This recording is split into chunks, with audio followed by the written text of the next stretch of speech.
নেপালের কোলে অবস্থিত অন্নপূর্ণাকে কেন্দ্র করেই এবারে ওদের ট্রেক।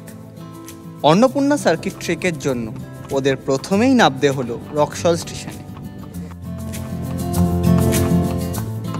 সেখান থেকে টাঙ্গা করে পৌঁছে গেল বীরগঞ্জ বাস স্ট্যান্ড। নদী গাছপালা ঘেরা জায়গার প্রাকৃতিক সৌন্দর্য উপভোগ করতে করতে চলল ওরা। এবারে ট্রেক মেম্বার্স সাত্তকী এবং ওর মা সোনালি। দীর্ঘ 8 ঘন্টার অক্লান্ত বাস জার্নি অবশেষে স্থগিত হলো সন্ধ্যে 6টায় বেশি শহরে এসে।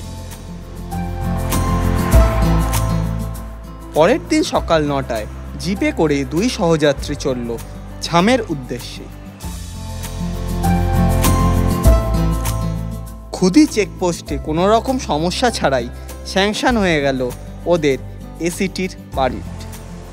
দুর্গম পাহাড়ি রাস্তা, ঝর্ণা ও সবুজ অরণ্যকে সাক্ষী রেখে ওরা পৌঁছলো ছামে।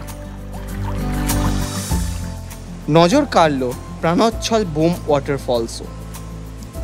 সৌম্য সুন্দর ছামে গ্রামটি মানাসলু, অন্নপূর্ণা, লামজুং কৈলাসের মতো বিশাল আকার পর্বতশৃঙ্গদের একসাথে নিয়ে আপ্যায়ন করছে ওদের এবং ওদের মতোই আরও পাহাড় প্রেমী মানুষ।